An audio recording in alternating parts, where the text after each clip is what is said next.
our absolute pleasure to have in studio the Honorable former Prime Minister Barbados Owen Arthur. Always a pleasure to see you, sir. Well, it is wonderful to be here. Thanks for having me. But we are speaking against the I may also say for the record that I'm glad to be with the St. Peter person, and that if the people of Barbados would just put themselves in the hands of all St. Peter people, Barbados would be a wonderful place. That's not going to make you get any soft questions in this interview, yeah? That was merely to put something on on the record for history's sake, and not as a bribe to you. Thank you very much, sir. Niceties aside, we are meeting against very trying times in Barbados. The Minister of Finance was spoken yesterday about the economic situation. You yourself, on record, you've said numerous times over the last 3 years what you think needs to be done. So I don't want us to go over rehashing what we already know your position. Things need to be done, restructuring needs to take place, and you've already said what that is. But just yesterday, the Minister of Finance would have spoken publicly on an initiative. He's saying that there's going to be a reconstituted economic council, and all indications are that you have been approached, Mr. Arthur, to head that economic council. Can you confirm to us today that you have been approached by the government, in particular by the Minister of Finance, to head the economic council that was formerly headed by Frank Ali? Well, may I also put this in context without in any way trying to be immodest? I want to confirm that I have been approached by Chris Sinclair. And if I am approached by the government of Barbados to do something of significance for the benefit of my country, I could not possibly say no for good reasons. Over the course of the last few years, I was approached by the government of Grenada to attend a meeting in Grenada over a weekend. It was chaired by the gentleman who is now the governor of the Eastern Caribbean Central Bank and the ministers of Grenada to put together a policy framework that eventually came to be Grenada's program with the International Monetary Fund. When the government of Bahamas was interested in putting together a value-added tax, I was invited to go to Bahamas to be part of that consultation. I was invited by the former Prime Minister of Jamaica, Portia Simpson, to attend a meeting in Jamaica to meet with the social partnership as to how it could be strengthened. Recently, I was invited by the present government of Jamaica to participate in the work of the Golden Commission to discuss Jamaica's future relationship with CARICOM. And I have just come back from New York, where the University of the West Indies and the State University of New York put together a symposium at which I was asked to give a feature address on how to deal with the correspondent banking issue in the Caribbean. So you've been given advice all over. So that, and that's, I'm putting that now, not immodestly, but since I could not possibly therefore be given advice to other people and say no to a good and honest overture to me to give advice to the government of Barbados. So yes, I can confirm that I have been approached by Mr. Sinclair. Yes, I can confirm that I told him that I would be willing to serve. I just want to say this now. Yesterday, having heard what Mr. Sinclair said, has raised a number of concerns to me. It won't stop me from serving, but there are a number of concerns. First of all, I'm now made aware from discussion with some of Mr. Sinclair's colleagues that while Mr. Sinclair has confirmed, has approached me, he has not approached his cabinet colleagues. And to have something like this work successfully and not be a botched job, Chris has to consult with his colleagues. And secondly, we have to be clear as to what a consultative group could possibly do at this time. The estimates of expenditure are about to be laid in Parliament. Those estimates of expenditure embodies government financial policies and programs for the coming fiscal year. A consultative group that would be put in place now clearly would not be a consultative group to advise as to what is or should be done, but merely a group that could at best advise as to how to implement the policies in the estimates. Secondly, if Mr. Sinclair intends to have other policies pursued by way of what we call the budget, he will have then to come later in the year and present policies that may be at variance with what he will present in March which could only possibly lead to further confusion. I want to contextualize this.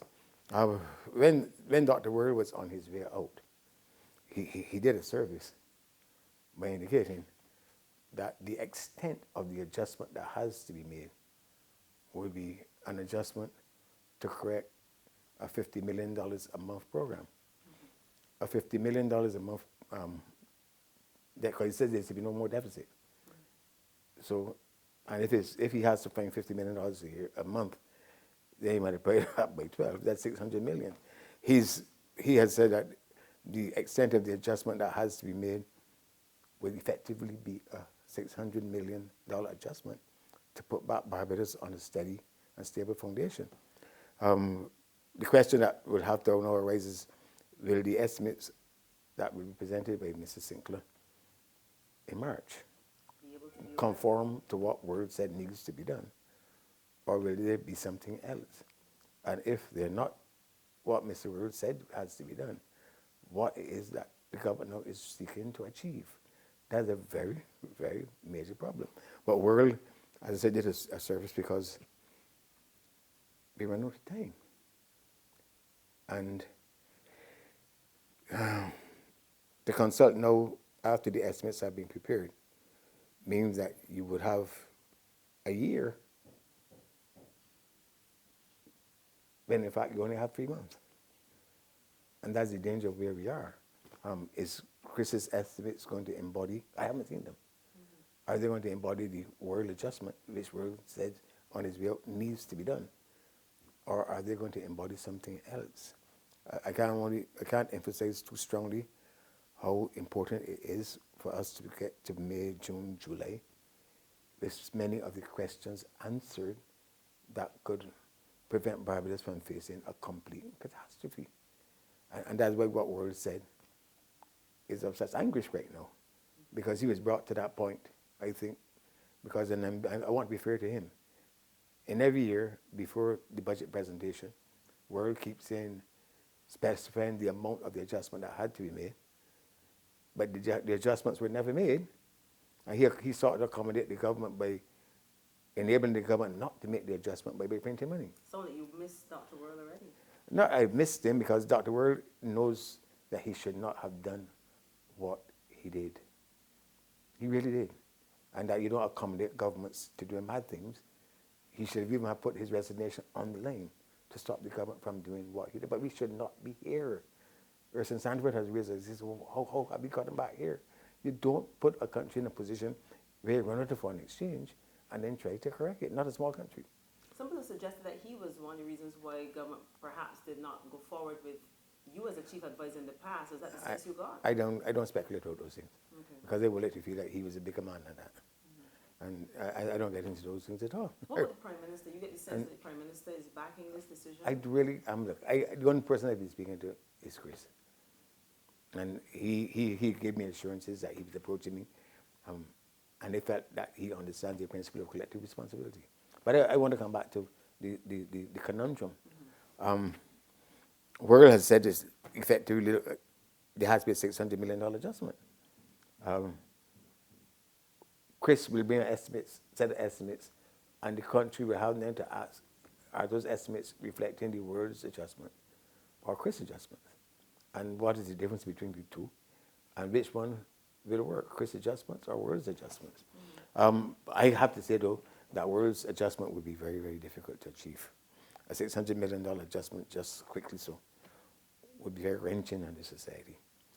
And that is why perhaps it was so important for Chris to get consultation before he fixed the estimates, rather than seek to get consultation after he has fixed the estimates.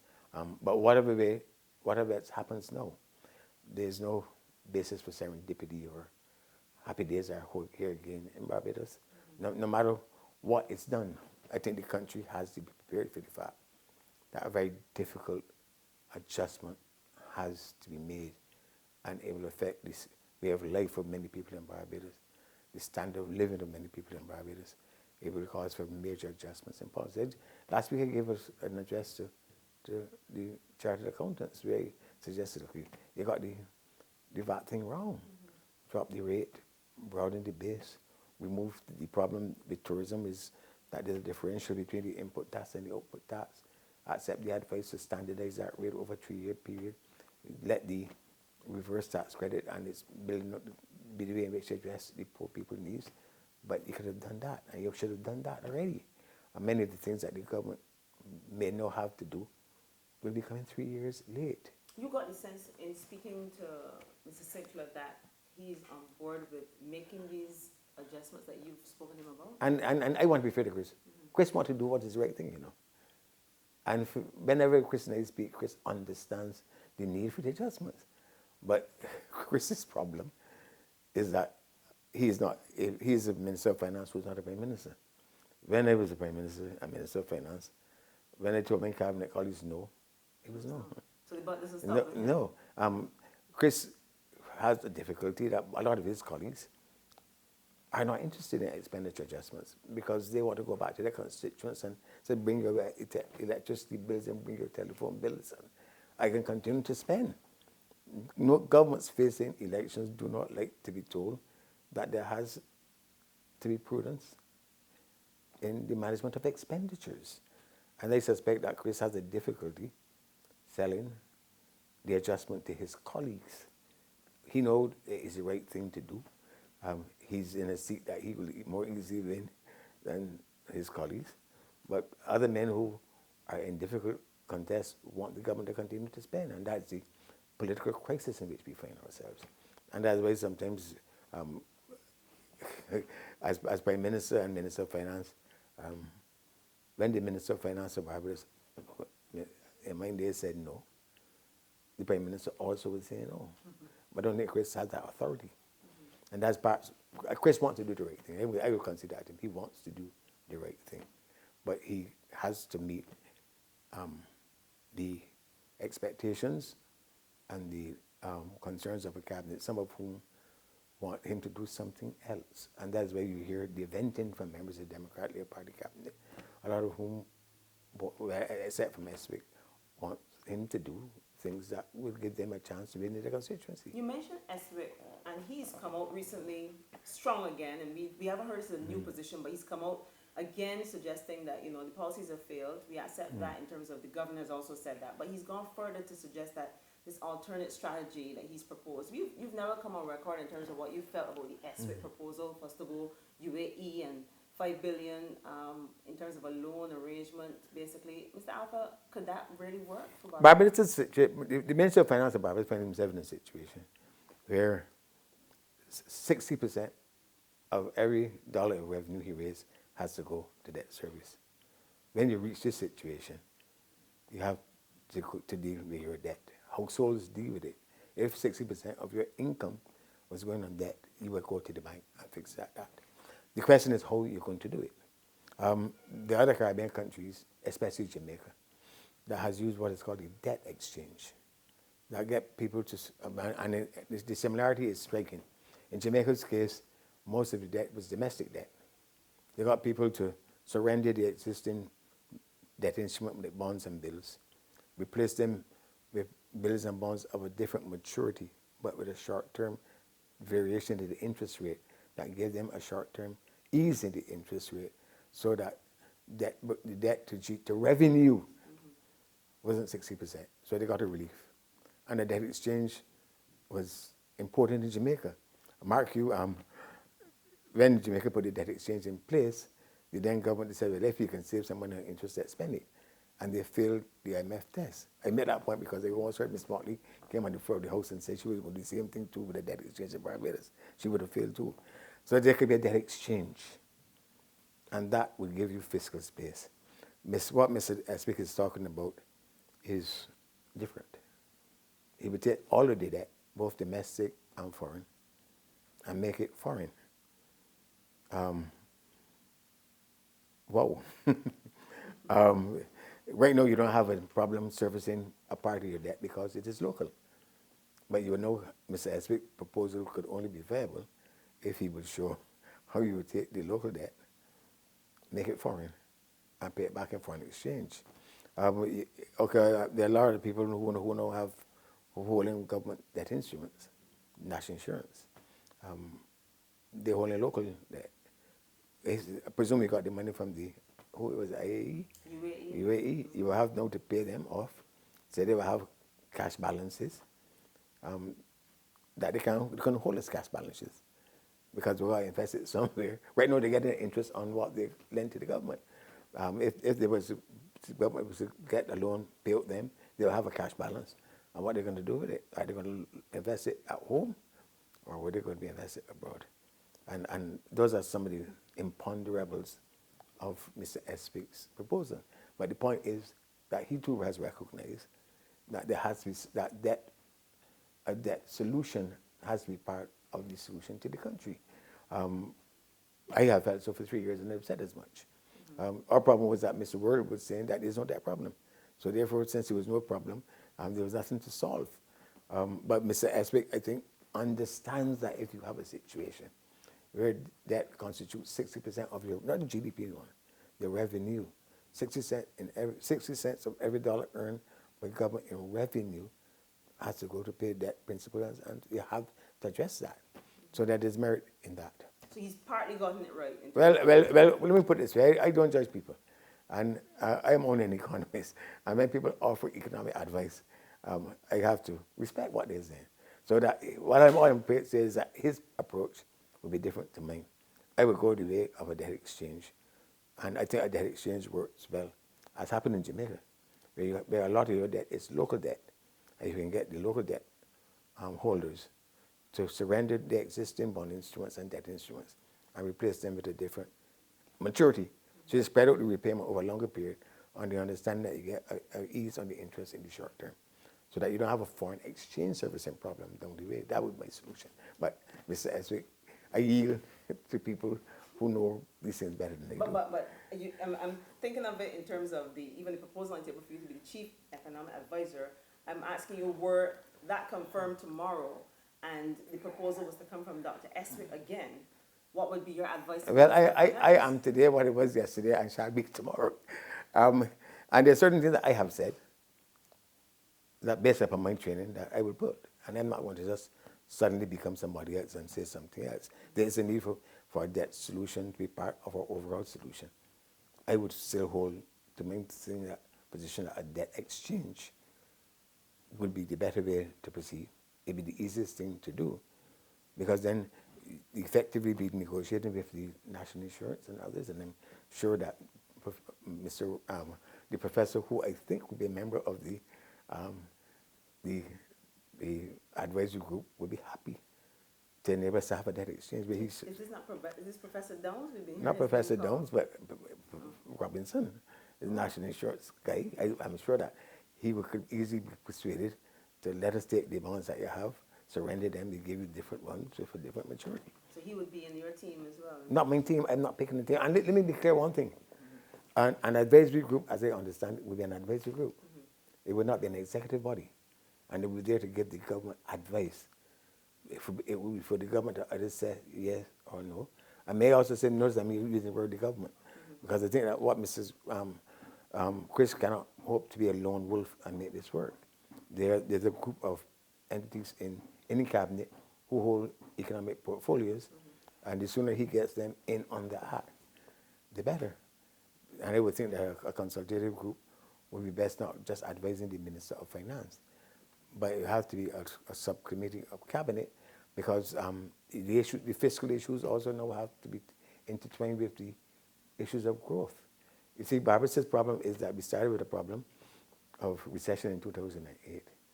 The recession then morphed into a fiscal problem.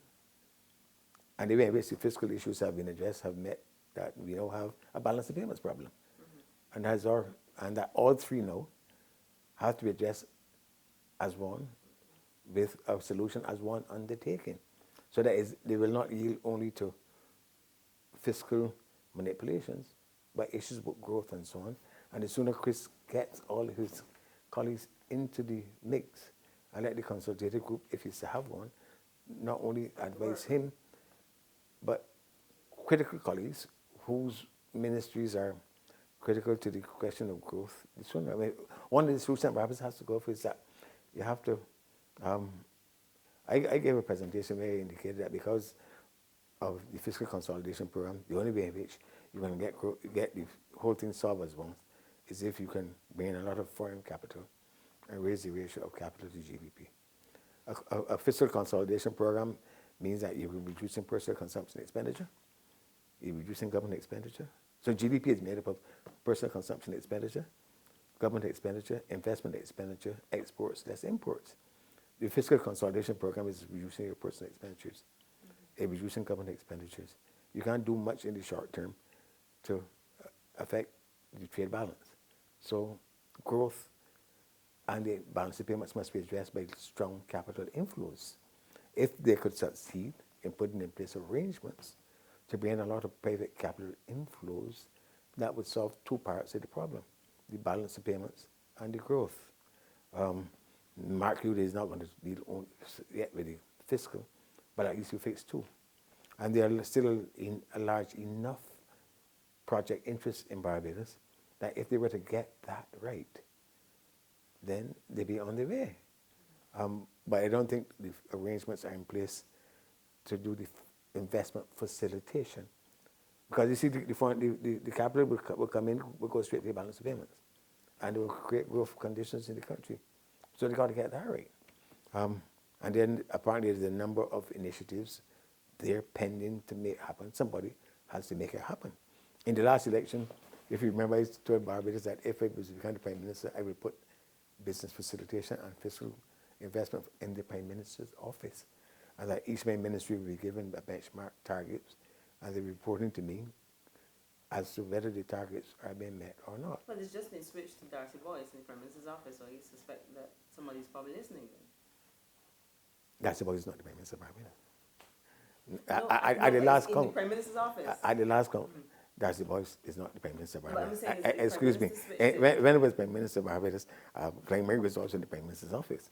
And as Arthur was also in the Prime Minister's office, and John Williams is in the Prime Minister's office. So you said it should be under the head of the Prime that Minister. There's some, look, when you're managing and developing a small country, there are a few critical things that at any time they make all of the decisive difference as to whether you will succeed or not succeed. And it's to get those critical things done well. In November, I gave a speech, a lecture at university where I spoke about towards a new governance. And I referred to the fact that we have to perfect the Nordic model. We inherited aspects of the Scandinavian approach, a lot of entitlements to our citizens, high rates of taxes. But what we didn't do that they did is that the Nordic countries have some of the best conditions for doing business in the world. They have a very liberal environment, and that's how they generate the activity by which they pay their bills. But in Barbados' case, when you look at all of the global measurements of indicators, it is precisely in the area where we can make the fastest progress that we're going back the furthest. Ease of doing business, global competitiveness, Barbados is falling behind in the conditions for doing business. And if you wanted to really quickly change Barbados' growth prospects, you have to do that. And that's why, I was so happy to go to Jamaica to see, the part of Portia's cabinet discussion. They have set out deliberately to change the conditions for doing business in Jamaica. Every year they're having new initiatives, and Jamaica is going up and up and up in the ranks of countries who are doing business in the world. And this is not theory. If you want to affect costs, revenues, rates of returns, you do it effectively by changing conditions for doing business. And there's so many areas in which Barbados can do it. For example, I just spoke to to ICAB, and indicated that if I had to make the decisions about in recent years about the international business sector, I would not have changed the tax rate. There are 5 different models. There's the zero tax model of the tax havens. There's the Barbados 2% model. Then you have the model of Ireland, Singapore, 10%. England is an international business center that have a rate. But the Nordic countries have high rates of taxes. And what matters then is not the rate of tax, but the rate of returns. And if you could change the business conditions that could kind of guarantee people better rates of returns by making things easier to be done in Barbados, people would stay. But they chose to drop the tax rate by 50% and get less revenue and have us in this. So I can't overemphasize how much improving Barbados' standing in global benchmarks in respect to investment facilitation and doing business will change our growth conditions, and it should have been done. Rather than slipping, we should be going forward. Jamaica is leading out in the Caribbean in this respect. And it's tragic to see what other countries are doing, and we are not. But I'm saying that the whole thing now has to be dealt with as one undertaking. I was on record, of course, on privatization. And I went up with the Barbados Party today. You can come to them. No, but I'm talking now. Because, you know, I have taken a bum rap for having, many people felt that I caused the Barbados Party last election by putting privatization on the table. The truth of the matter is that, yes, I would have supported privatization because in my time as the Minister of Finance, I sought to privatize the financial sector because I didn't feel that the government had needed to be involved in the financial sector. The government don't have to own banks or insurance companies. You have enough private capital to do. So for me, it was a financial matter. But the Labour Party found itself stampeded when Mayor Motley went to the House, and without reference to her colleagues. And Barbados has to be care of these lone wolves like Mayor and Chris, who don't feel like they have to consult with their colleagues. And we heard for the first time before the House that the Labour Party was going to sell the airport and the seaport.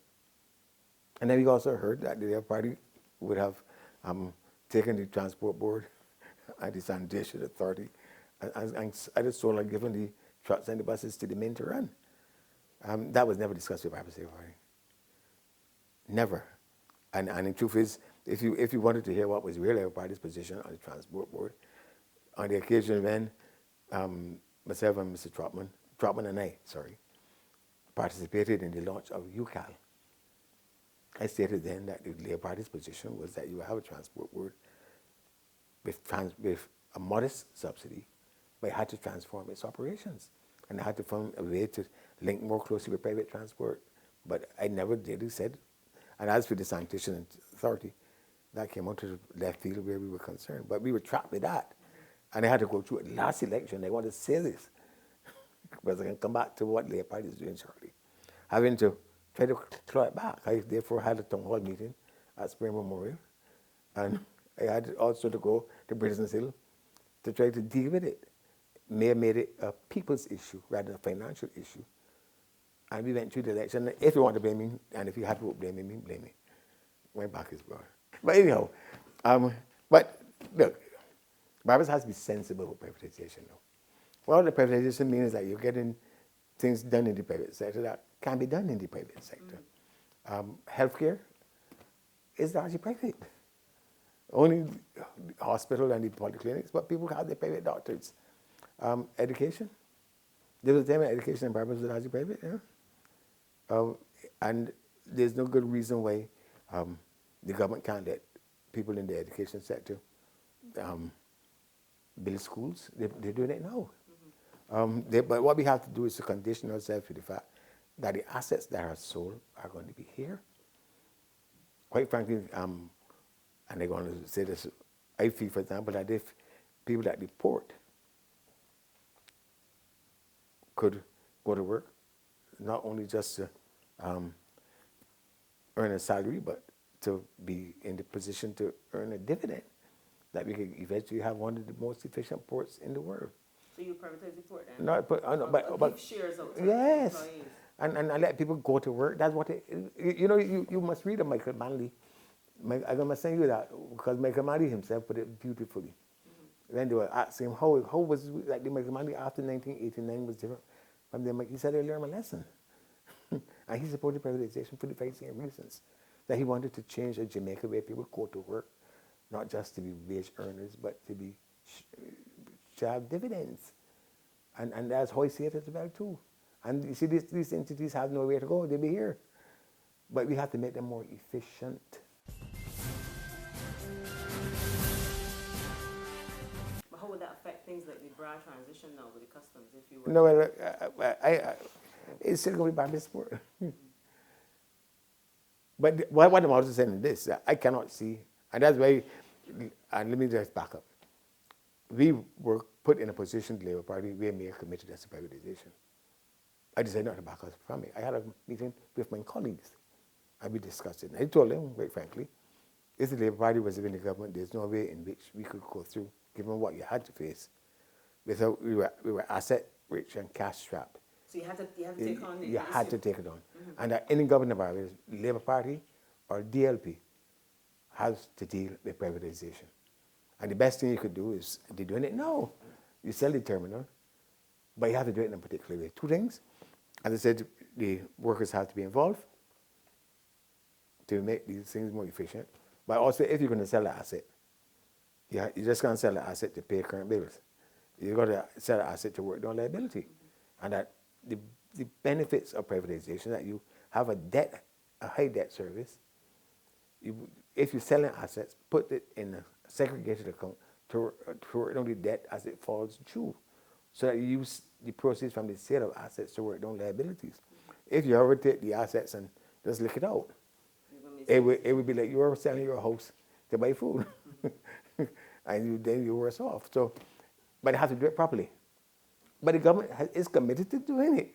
And the only reason why they're not doing it is because they embarrassed themselves in the election campaign, having themselves said they were going to privatize, to send a old lady called Miss Map, who is my friend, to curse me and says, Owen Arthur is trying to take money out of my pocket. But quite frankly, I want to repeat it. We will be living in a country that has a contaminated moral and intellectual environment if people can be seen to be divided on the issue of privatization. The Democratic Labour Party privatized Haywards before. The Labour Party privatized the two banks. The Democratic Labour Party is now privatizing the terminal. It has privatized part of the gems of Barbados. So that it can't be if we are opposed to it. It's how best we can do it, and that should be the discussion in Barbados. The unions, as I said, the Barbados Union, workers' unions, surprised me because they came out and said they are opposed to all kinds of privatization. But they were not when Mr. Trotman and I sat down, and we agreed that the Transport Board had to be concerned with its core business. It has no business trying to run a mechanical workshop, that we will create an entity called UCAL, where the men running and women working in it will own it. I decided to put money in it on the part of the government, and that Mr. Trotman was then quite comfortable with privatizing part of the Transport Board. But then, like I said, I do not quarrel with people who understand things better than they do. No, they can't be. When they, who owns the? Is the NUPW also part? Did they not take over part of the Insurance Corporation of Barbados? Hello. So when people are telling you that we are opposed to X, but they're doing it, I regard that as a contaminated moral and intellectual environment. And for me, I don't believe in the privatization of the Margaret Thatcher variety, where she set out just to destroy workers and so on. I don't believe in that. But I believe it can be made to work. And I've been saying that. I practice it in government. And let me just say to the records. When I became Minister of Finance, the Barbados Workers National Bank was owned by the government. Every loan above a certain level had to come to me as Minister of Finance. And I had no basis upon which I was to ever say yea or nay. The bank was running at a loss. It was the only bank running at a loss. Myself and the officials of the Ministry of Finance and I decided we were going to deal with it. We were going to fix it up. So how did we fix it up? We took the bad loan provisions and fixed those. We wrote off $10 million to raise. We cleaned the balance sheet. The government had deposits in the bank, says we made the deposits, made the equity, so strengthen the capital base. And David Thompson had caused the bank to hold agricultural paper at a loss, and I fixed that too. Restructure its balance sheet, whole thing, and then said we can put it out to be owned by the people. Our first initiative was to make it, we offered it to create credit unions and others in Barbados. And David Thompson told him, do not buy it. You remember, he bought some for his shares for his family though. But he said, don't buy. And then I said, but the notion of a government of Barbados owning a bank is not only improper, but the Basel Committee and others require that governments that are people in supervisory and regulatory positions should not own the institution that they regulate in. So that we had to. But here's it. We eventually says, okay, we have a small bank. A small bank can't write large loans. So we have to build the bank. And therefore we went for a partner who could help us to build the bank. We were hopeful that the credit unions would have helped us to do that. They said no. Then they brought in the Trinidadians. And now what do you have? A bank that's now the largest bank in Barbados. The 20% that the government eventually came to own was worth more than when the government had 100%. And rather than lose jobs, I think employ twice as much people as in so you can make privatization work. You really can. And the same thing is suspect with the Insurance Corporation of Barbados.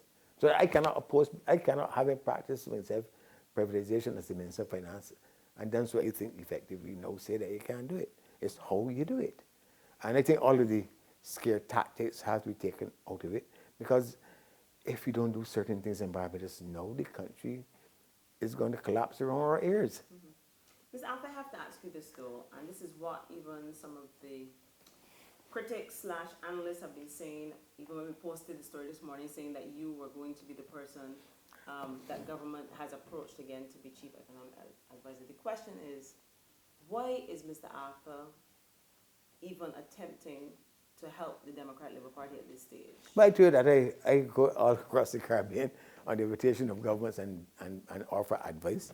I live here. And I have 2 daughters and I have a granddaughter. I don't let them to live in a country that is more successful than the country that I grew up in. I am not saying that I can do it, because again, they want to repeat. An advisory body is not an executive body. It's merely that offer advice. Cabinet will still be the cabinet and the government. But this has been your political opponents for most, if not all, of your political life. And even now, you sit as an independent representative in Parliament. You're now, in a sense, seen as joining forces with the government. I suppose that I don't want to be harsh on taken out of context, but there was a poem by Yeats that once said, I know that I shall meet my fate somewhere in the skies above. Those that I fight, I do not hate. Those that I guard, I do not love. So where does the DLP sit in that poem for you? You can fit it wherever. I want you to tell me, where is the DLP in that poem for you? But I do not hate the Democratic Labour Party. I really don't. And it might well be true that I don't love the Barbados Labour Party no either, because they've done a lot of very unfair and unfortunate things to me. For example, I want to put this on the record again. I left the Barbados Labour Party the night when Cynthia Ford and Trevor Prescott came to the National Council of the party to read out charges to get me expelled from the Barbados Labour Party. I left them psychologically, because they would never have done that to Grantley Adams, nor to Bernard St. John, nor to Henry Ford, nor to Tom Adams. But Mayor Motley sat in a chair and hear people read out charges against me to expel me from the party. And what about? Because they would not fall in line behind Mayor Motley. It started with the Revenue Authority. She was a member of the cabinet that agreed that they be Revenue Authority. And then when it came to host the same one that we proposed, she opposed it. I said that having been the author of this, I can't no oppose that, which I would never disown that child. and they said they can't. And then they gathered that I was expelled from the party. And then the Barbados Labour Party also prepared a booklet in 2014 under Mayor Motley's leadership that indicated I was never leader of the Barbados Labour Party. And so when I tell you the Labour Party has done some very hurtful things to me. But are you trying to get back at the No, I am Barbados not. Labour Party No, by I am working with the not. Labour Party? No, I'm not working. I'll be working for Barbados, I think. I'm not working for, in fact, I don't think that Chris is working for the Democratic Labour Party either. Chris is a lone wolf because he has not consulted with his colleagues. And May is also a lone wolf in many respects. I want to put this weekend, because Barbados got to get serious now. You cannot have 2 irresponsible institutions running Barbados right now. Chris has to consult with his colleagues, and if they're going to fix Barbados, fix it properly. Same thing with the Barbados Labour Party. I was in their party with Tom Adams, Bernard St. John, Henry Ford. The estimates debate for us, the biggest debate of the year. You see the estimates. The estimates are being laid on Tuesday, and people will be seeing the estimates for the first time on a Wednesday. And under Tom Adams, under Bernard St. John, under Henry Ford, we would see, well, I certainly would see them for the first time on a Wednesday, and we would gather in and consult between the Wednesday and the Saturday morning. And then on the weekend, we will bring everybody together and discuss and prepare ourselves for the estimates, because we recognize that we had to be ready for the estimates. No, nothing has changed where that process is concerned. So you have the estimates laid, it will be laid on Tuesday. You have to come to the House on a Monday to start discussing them. And now I'm hearing at the Barbados Day Party that under Tom Adams, Bernard St. John, Henry Ford, Owen Arthur would have met on the Saturday to prepare themselves to discuss the estimates in a constructive way, are having a march on the Saturday. Wow. I have to answer the question, how do you have a march on the Saturday? When you're seeing the estimates for the first time on a Wednesday, because they don't know what in the estimates either. And then you go to the Parliament to represent who? Because whether the Labour Party wants to accept it or not, it has still a duty, if not to put alternative positions, but it has a duty to represent the people. So you're saying that their focus right now should not be on any march. They should be. Well, I can't tell them what to do, but I know what we used to do when the Labour Party was a serious Labour Party. That you get the estimates on Wednesday. I was shadow minister generally, and prepare ourselves, we read them. And believe me, the preparations was intense. In 1987, my response to Richard Haynes' estimates came in Appendix G. After I had gone through the entire estimates, I then discovered Appendix G, that was the first time it was ever there, where he showed what every statutory board had asked for and what each was being provided with. And you remember that Gabby's shot on boots, the government boots, and the Democratic Party committed itself to disbanding the Defense Force. And then when it went through Appendix G, that the only entity that was given everything it asked for by Richie Haynes was the Defense Force. And they saw the government in that 87 budget that the government's priorities are reflected in these estimates. And I said, well, if that is the case, then let's go to Appendix G. Many of them were saying it for the first time. And they said, well, you all oppose the Defense Force and its creation, and now the only entity getting what it requires is the Defense Force. I remember Barbados said that cannot be true. And Mr. Barrow started to hyperventilate. And then when they went inside, Mr. Barrow talked out of Parliament. And I believe that is when he made the decision that after him, it was Sandy, after Sandy, it was Richie, and after Richie, any number can play. And then in the estimates of 1987, when he pointed out to Mr. Barrow, to the House, that the government had agreed to the wage increase, but the estimates were not reflecting the wage increase. You go to the House, hands are the estimates debate. Mr. Barrow interrupted me. He says, hold your strictures and see what he does when he brings the budget. And in the budget, you remember Richie introduced a consumption tax and structured it, even for a consumption tax on food. Again, when they pointed out that, again, Mr. Barrow was so furious because he made them change it on the floor of the House. And all I'm really saying is that you really have to be the opposition or government, you have to be very, very detailed in your preparation for the estimates. And that a political institution can be in the process of preparing for a debate on the estimates. But you're not preoccupied with mere monthly. No, but I'm talking in generic terms. That I understand that, and I'm asking you, I heard everything you said, but the notion out there is that ARPA is working with the government to put a spoken. I am not working with the government because I invited to work with the government, others have been. But can I therefore go on record again? Last year, on the eve of the estimates, a number of Labour Party members, and I was then not a member of the Labour Party, felt they were not ready to participate in the estimates debate. And they asked to come to my house on the Sunday before to let me help to prepare them. And they said yes. And some came, and Ms. Motley got involved and stopped others from coming. So this business of how you're trying to destroy the Barbados Party is silly. May I also say that this morning, another person asked if I could sit down and discuss the estimates when they come up with them. So I'm tired of just suffering in silence behind the scenes for foolishness. And the Labour Party people know that if they ask me for advice, we'll give them advice. I did it last year. There are at least 4 members of the Labour Party who went to the House last year, who spent the evening before the estimates at my home in my study being prepared to participate in the estimates debate. There were a few others who were supposed to come who were told that they could not come. This year again, I'm supposed to be doing that. So Chris has asked me for help and I'm helping him. The Labour Party people asked me for help and I'm helping them. But yet you hear him trying to destroy the RPC. I'm tired of it. I really, really, I'm tired of it. And I'm going to go on the record with more things because it's just sick and silly. But the point I'm making to you is this, that a responsible party under Tom Adams spent the weekend preparing for the estimates. Under B. St. John, we did the same thing. Under Henry Ford, we did the same thing. Every year, when I led the Barbados Party, that weekend before the estimates, we spent preparing for the estimates because there's serious debate. Now I hear men walking about in hot sun. It's a joke.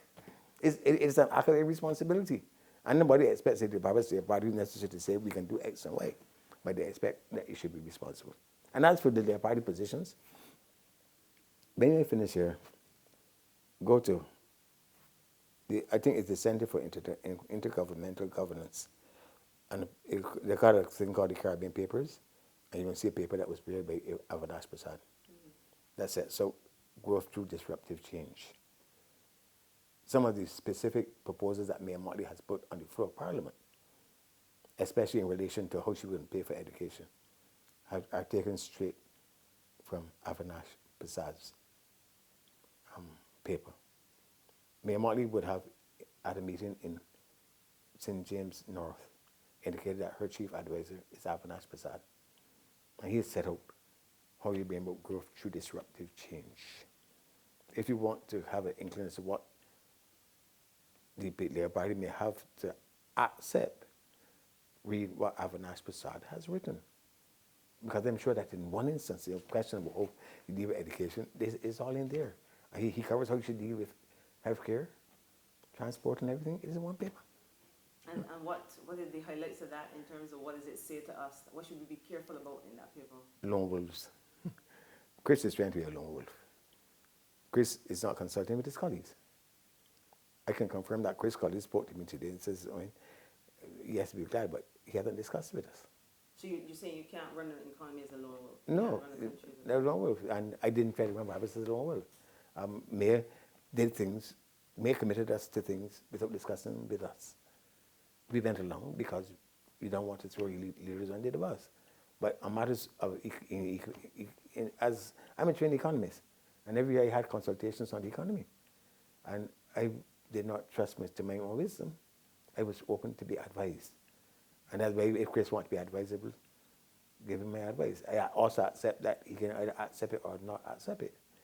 But these lone wolves who want to indicate that without being trained in economics, they can run things, is a dangerous thing. It's a very dangerous thing. Mr. Arthur, the people of St. Peter, myself included, would like to know exactly where do you stand in terms of the upcoming elections. I know that right now your priority, as you said, is to focus on the economy and to try to get Barbados out of the rut. But we do have that lingering question of, when the bell rings, are you in or are you out? Next election, I suspect 2018. 2018? Mm-hmm. That would, because Frontal says he's going to 2018. And everything Frontal has ever done indicates that he will do things like that. In St. John by election at the very last minute, last section. So he will go down to 20. If the foreign exchange situation allows him to, he will. 2018, I would have had 34 years in public life, not including the 2 years I spent in the Senate. That would make me, I think, certainly the longest serving MP since independence, since adult suffrage. And certainly, Mr. Barr has 29, Henry Ford has 30-something. I think JT Branca preceded us in terms of adult suffrage. He might have had a longer period. I could easily be the longest serving MP in the history. How long is too long if it's good? Barbados, you know, sometimes I think of my own mortality too. You know, I'm not at the age when Mr. Barr died. I may not look it, but Mr. Barr was my exact age when he died. And you know, I have a young family. My daughter Leah once said something that shook me up. She said, "Daddy, would like my children to know you." And those things matter as well. I will offer Barbados my advice and be here, but I make a distinction between being powerful and being power hungry. I do not have to have my hands on the levers to be influential or powerful. I have a voice, and I can make my voice heard. And that if I have the notion I have always to be in the trenches to be able to help to influence things is not true. So, and I make those judgments in due course. In any event, I don't have a party to run with. And I don't. And there's no virtue in being an independent candidate. I'm not going to be an independent candidate. That's being a spoiler. I'm not a member of either two political parties. I have not thrown in my lot with the third party that has been formed. So I am a man without a political home. And at the last count, I seem to recall that it takes a majority to be able to constitute a government. And I take all these things into consideration. I really do. And you know, I have also gone on, in 2008 when I gave it leadership at the Privatization Party, I was genuine about it. Again, for reasons that can have it be talked about at some stage, May's relationship fell down with her colleagues, and I had to be brought back. I can explain there one day why that was the case. I have now, I'm doing a lot of stuff that is interesting in my life. I'm still a part of Barbados' well-being. But I have, as you must know, I'm a fellow in residence at University of the West Indies. The university was encouraged to create a thing called a consulting group called UW Consulting. I am not out looking for contracts from inside, but I've been invited and have joined UW Consulting so that I can work with them to get contracts with the university and to get things for myself. I'm trying to establish my office properly and writing, and that I have a life. And you know, let me also say that I would love to be able to have a life in Barbados after politics. I came back to Barbados in 1981. I was straight into public life in 1982. I've only spent, in my adult life, I've only spent 18 months outside politics. And the opportunity to have a life outside the politics, but still being helpful to the country, is something that is so alluring that I'm sure that if Mr. Barrow had the option, he would have loved to have had that too. And Tom Adams. And Sandy, I don't know how much life he had outside politics, but David Thompson would have loved to have a life outside politics. And Bree St. John. And you've recovered from that recent accident that you have? Everything is good? And Yeah, well, the accident I had was more a scare than... I swerved out of the way of the man at the last minute, otherwise they would have died. And I must tell you, I was absolutely sure that I was going to die. Because the guy came around the corner so fast that I had committed myself to come out of a junction. And the minibusmen in Barbados drive too fast at peak hour. And I saw him, and he was coming at such a pace he could not stop. And I swerved at the last minute to avoid getting hit full on. So I just got it straight. So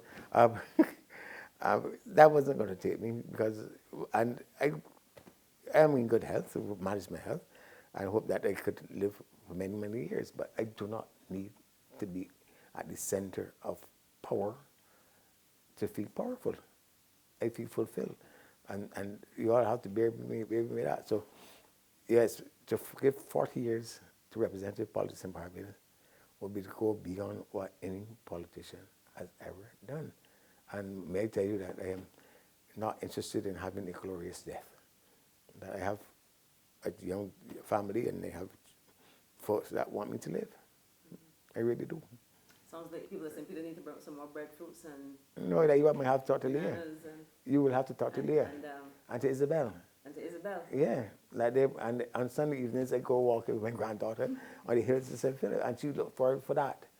And my daughter was very clear. She said, Daddy, I would like my children to know you. And those things matter. They really do. So we need to get some breadfruits and find you a home. Okay. For the next election. A pleasure, ma'am. Always a pleasure, sir. Good.